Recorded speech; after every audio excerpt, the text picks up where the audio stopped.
Hello my dear student, my name is Vishal Srivastava. I am assistant teacher. Actually आज हम लोग grammar का lecture number 11 cover करेंगे। हम लोगों ने 10 ऑलरेडी कंप्लीट कर लिया है, जिसमें बहुत सारे मैंने स्टार्टिंग के चैप्टर कवर किए हैं।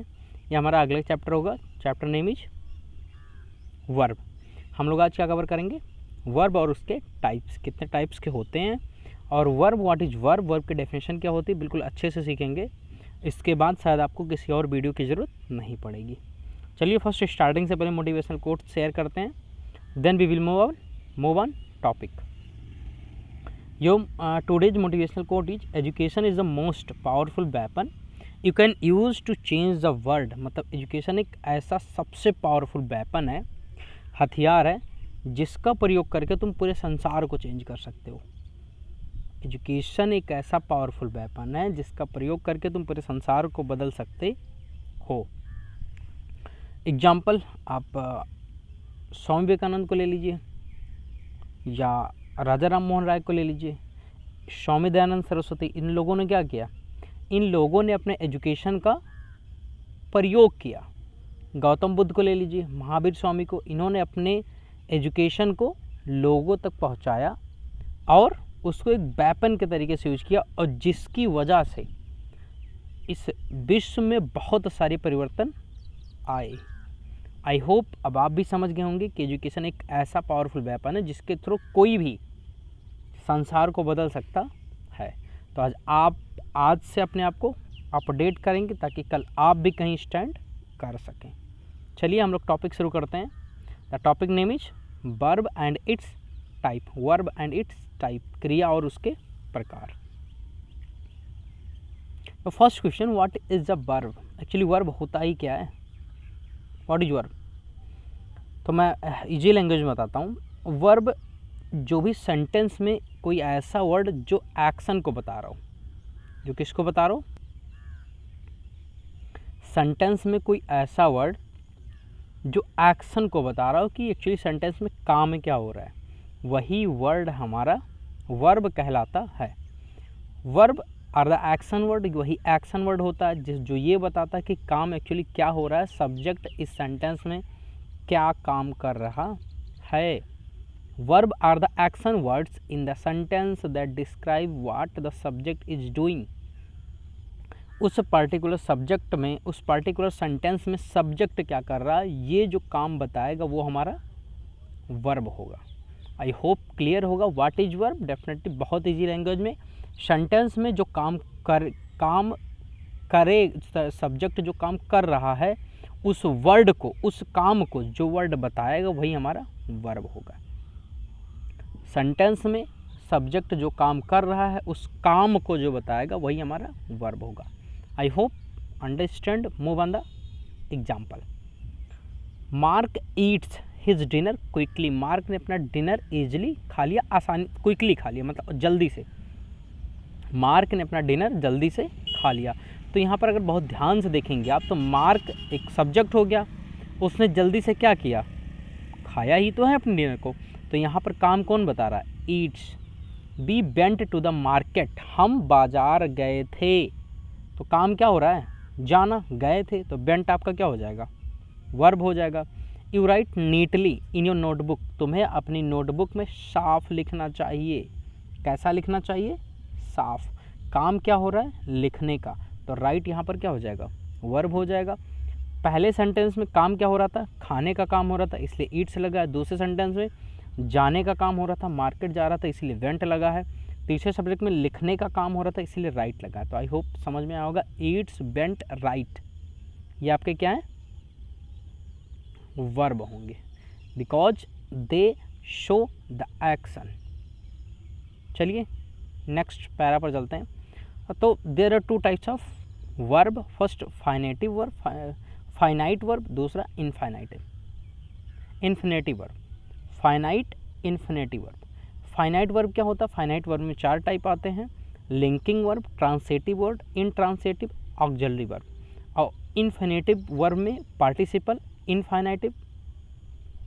इनफाइनाइट वर्ब होगा यहाँ पर। फाइनाइट वर्ब और इनफाइनाइट वर्ब। फाइनाइट वर्ब में linking verb, transitive verb, intransitive, auxiliary verb. और वहीं इनफाइनाइट में पार्टिसिपल इन्फिनेटिव जीरेंड आता है। तो आप लोग इसको बिल्कुल करेक्ट कर लीजिएगा कि यहाँ इनफाइनाइट की जगह इन्फिनेटिव की जगह इनफाइनाइट होगा। आई होप समझ में आया होगा। There are 2 types of verb, finite verb जिसमें first type linking verb, transitive, intransitive, auxiliary, 4 type. Second आपका इन्फिनेटिव वर्ब होगा, इनफाइनाइट वर्ब होगा। इनफाइनाइट में पार्टिसिपल इन्फिनेटिव जीरेंड आएगा। Move on the first type, linking verb. What is linking verb?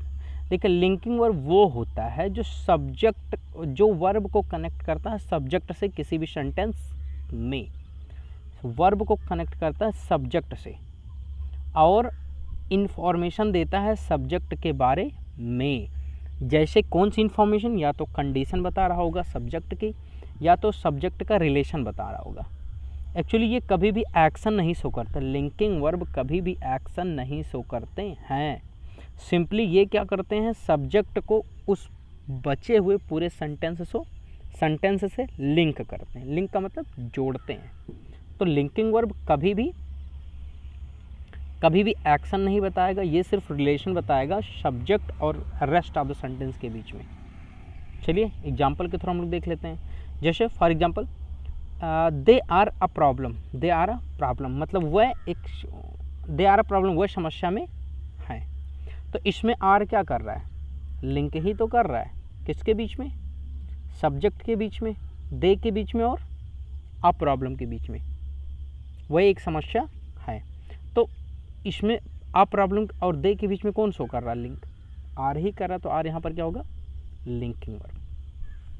Actually जो most common linking verb होते हैं वो आपका 2 बी वाले होते हैं। बी वाले में कौन सा आता है? Is, am, are, I am, is, am, are, was, were, being, been, ये आपके बी वर्ब होते हैं। कौन से verb? Be verb. Be verb कौन कौन से होते हैं? Is, am, are, was, were, being, been, ये आपके बी वर्ब होते हैं। और जनरली यही आपके लिंकिंग वर्ब के एग्जाम्पल भी हैं।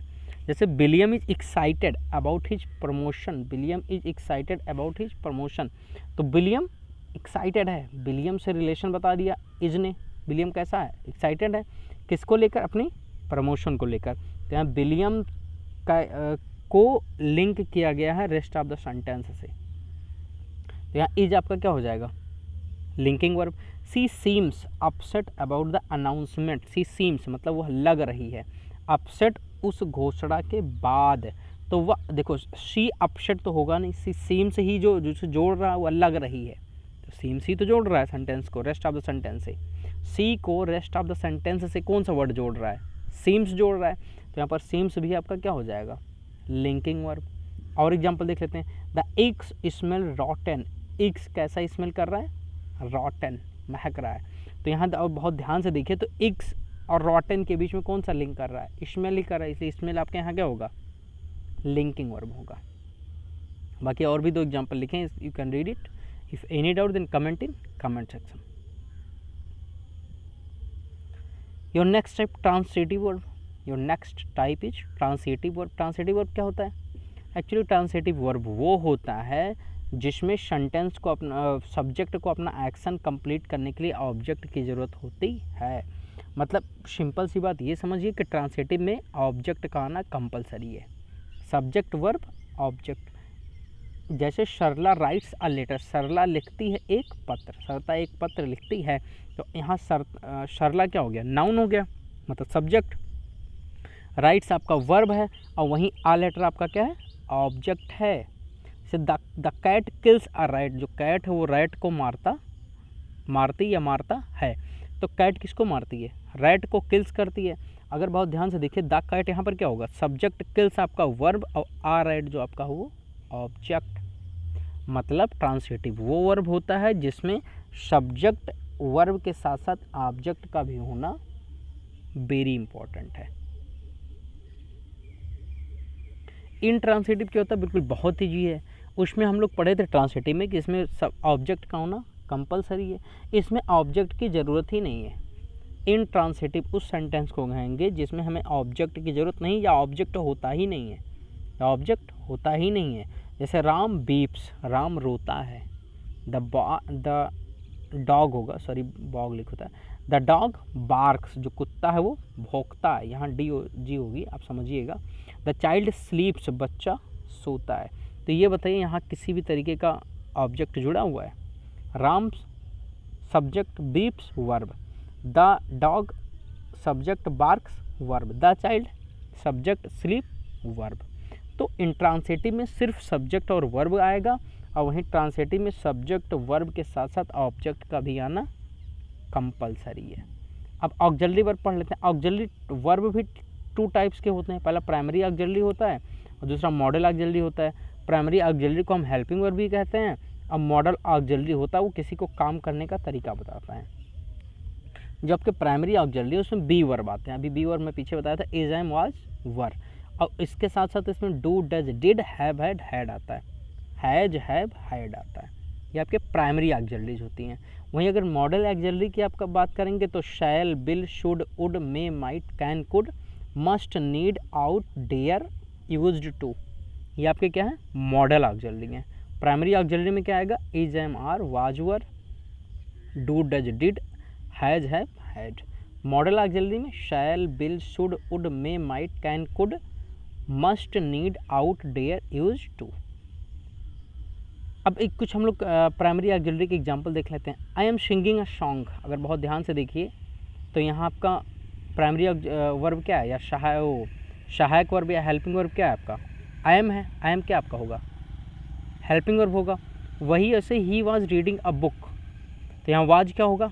हेल्पिंग बुक है, हेल्पिंग वर्ब है, तो ये भी आपका प्राइमरी ऑक्सिलरी में आएगा। I have done my homework, यहाँ भी हैव क्या है? प्राइमरी ऑक्सिलरी है, तो यहाँ पर ये हैव क्या होगा आपका? हेल्पिंग वर्ब होगा। हेल्पिंग वर्ब और प्राइमरी ऑक्सिलरी दोनों सेम होते हैं। तो हैव, वाज, एम, ये आपका क्या है? प्राइमरी ऑक्सिलरीज है। अब ये यूज क्या होता है? डू, डज का यूज प्रेजेंट टेंस के इंडेफिनिट में होता है। डिड का प्रयोग पास्ट टेंस के इंडेफिनिट में होता है। हैज का प्रयोग, हैज या हैव का प्रयोग परफेक्ट टेंस में होता है। हैड का प्रयोग पास्ट परफेक्ट में होता है। इज, एम, आर का प्रयोग प्रेजेंट कंटिन्यूअस में होता है, और वाज, वर का प्रयोग पास्ट कंटिन्यूअस में होता है। एक्चुअली टेंस के चैप्टर हम लोग इसको और एक्सटेंसिव तरीके से पढ़ेंगे। डू, डज का प्रेजेंट इंडेफिनिट में, डिड का पास्ट इंडेफिनिट में, हैज, हैव का प्रेजेंट परफेक्ट में, हैड का पास्ट परफेक्ट में, इज, एम, आर का प्रेजेंट कंटिन्यूअस में, और वाज, वर्ब का पास्ट कंटिन्यूअस में। ये आप बिल्कुल याद रखना कि ये आप क्या होते हैं? ये हेल्पिंग वर्ब होता है, या इसे ही हम प्राइमरी ऑक्सिलरीज भी कहते हैं। अब हम लोग चलते हैं क्या? प्राइमरी ऑक्सिलरी हमारी हो गई, हम चलते हैं मॉडल ऑक्सिलरी पर, क्योंकि उन्होंने 2 टाइप पढ़ा था, प्राइमरी और मॉडल। तो प्राइमरी ऑक्सिलरी वर्ब आपका ये हो गया। अब हम लोग चलते हैं मॉडल ऑक्सिलरी। मॉडल ऑक्सिलरी में मैंने यूज बताया, use of may and might. May का यूज परमिशन के लिए होता है, पॉसिबिलिटी के लिए होता है, दिस, किसी को अगर हम दिस एक्सप्रेस कर रहे हैं उसके लिए होता है, और किसी पर्पज के लिए भी हम मे का यूज करते हैं। परमिशन के लिए जैसे आपने ये सेंटेंस बहुत ही कॉमनली सुना होगा, may I come in sir, it is very easy and it is very common, I hope you know very well. May I come in sir, ये क्या होता है? यहाँ परमिशन मांगी जा रही है। यस यू मे, तुम आ सकते हो, यहाँ परमिशन दी जा रही है। मे आई गो होम नाउ, क्या मैं अब घर जा सकता हूँ? यहाँ भी परमिशन मांगी जा रही है। नो यू मे नॉट, तुम नहीं जा सकते हो, यहाँ मना कर दिया गया है। परमिशन देने, परमिशन लेने, दोनों के लिए मे का यूज होता है। जहाँ पर पॉसिबिलिटी होगी वहाँ पर भी मे का यूज करेंगे। May also used to express possibility, क्या मैं मे का यूज्ड पॉसिबिलिटी को एक्सप्रेस करने के लिए भी होता है, मतलब संभावना जहाँ होगी वहाँ पर भी हम मे का यूज करते हैं।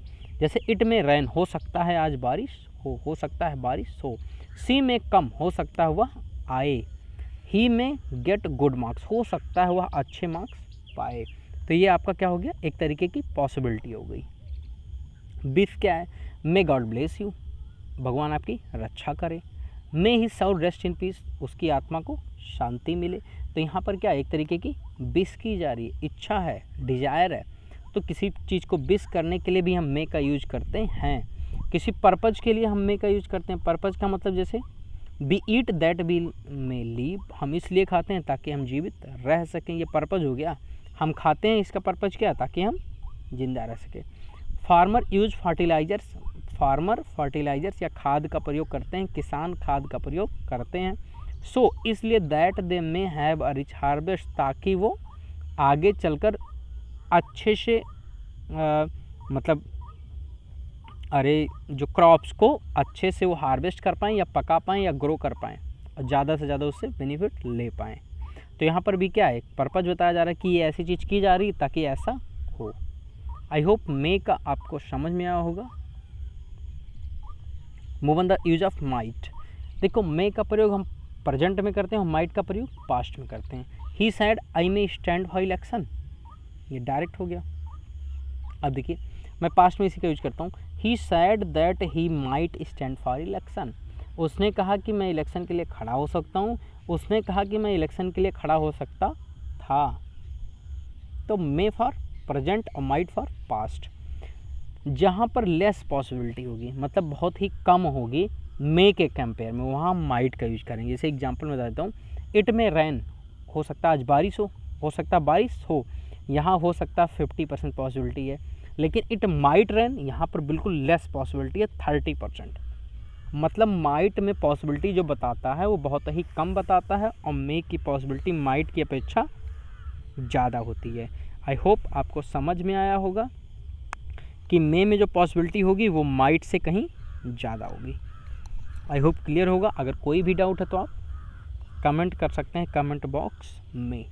मे का यूज हमने पीछे बहुत अच्छे से बताया, परमिशन के लिए, पॉसिबिलिटी के लिए, किसी विश को एक्सप्रेस करने के लिए और पर्पज़ के लिए। वहीं हमने माइट का यूज बताया। माइट का यूज हमने बताया क्या, जहाँ पर लेस पॉसिबिलिटी होगी और जहाँ पर, और ये माइट ही मे का पास्ट फॉर्म होता है। अब use of can and could. Can का यूज कहाँ करते हैं, कैन का यूज अवेलिटी के लिए करते हैं, किसी की कितनी क्या अवेलिटी है। जैसे सी कैन स्पीक 10 लैंग्वेजेज, वो 10 भाषाओं को बोल सकती है, तो यहाँ पर उसकी अवेलिटी बताई जा रही है। आई कांट कुक, मैं नहीं पका सकता हूँ, तो यहाँ पर भी मेरी अवेलिटी है कि मैं नहीं बना सकता हूँ। कैन यू स्पीक स्पेनिश, क्या तुम स्पेनिश बोल सकते हो, ये भी अवेलिटी आपकी पूछी जा रही है। तो अवेलिटी के लिए हम कैन का यूज करते हैं। परमिशन देने के लिए भी हम किसका यूज करते हैं, कैन का। लेकिन परमिशन देने या लेने के लिए अब मे ज़्यादा सूटेबल माना जाता है। जैसे यू कैन गो नाउ, तुम जा सकते हो, यू कैन गो, तुम जा सकते हो, यू मे गो, तुम जा सकते हो। तो यहाँ पर मे ज़्यादा सूटेबल माना जाता है, बाकी है दोनों सही। किसी से परमिशन लेने के लिए या देने के लिए आप कैन भी यूज कर सकते हो। नहीं, परमिशन लेने के लिए तो मे ही लगेगा, लेकिन परमिशन देने के लिए आप वहाँ कैन का भी यूज कर सकते हो। अब मे का यूज तो करोगे वो भी सही है। आजकल देखिए nowadays can is also increasingly use to ask permission. Permission लेने के लिए भी कैन का यूज होता है। कैन आई गो, क्या मैं जा सकता हूँ, या मे आई गो। मे आई गो ज़्यादा सूटेबल माना जाता है और कैन आई गो उतना सूटेबल नहीं माना जाता जितना मे को माना जाता है। तो कैन का यूज अबिलिटी के लिए, परमिशन देने के लिए, परमिशन लेने के लिए। कुड कैन का पास्ट फॉर्म है। जहाँ किसी पास्ट की बात होगी कैन आपने लगाया, वहाँ अगर पास्ट की बात है तो वहाँ कैन की जगह कुड लगा दोगे। In my younger days I could run 4 miles at a stretch, मतलब जब मैं मेरे यंगर मतलब जो मैं जब मतलब 18 एज का था तब मैं 4 मील अब स्ट्रेच के लिए दौड़ता था। Till last year I could read without glass, मतलब पिछले साल तक मैं बिना चश्मे के पढ़ लेता था। तो यहाँ देखिए क्या बताया गया है, पास्ट की बात की जा रही है, तो प्रेजेंट में कैन का यूज होगा और वही चीज़ पास्ट में आपका कुड का यूज होगा। आई होप समझ आया होगा। Move on the next. तो आज का टॉपिक इतना ही था। हम लोगों ने क्या क्या कवर किया, हम लोगों ने कुड तक कवर किया है। अभी आप लोग को मॉडल ऑक्सिलरी में, हमारा नेक्स्ट सेशन भी मॉडल ऑक्सिलरी पर ही होगा और इसके जो और टाइप बचे हैं वर्ब के उस पर होगा। तो हम लोग ये चेक कर लेते हैं कि मॉडल ऑक्सिलरी में अभी लेफ्ट कितना है। हमने कवर किया मे, माइट, कैन, कुड। अभी हमने shall, will, should, would, must, need, ought, dare, use to, ये नेक्स्ट सेशन में कंप्लीट होगा। और इसके कंप्लीट के बाद हम लोग ये भी फिनिश करेंगे जो हमारा और पार्ट लेफ्ट है। I can show you.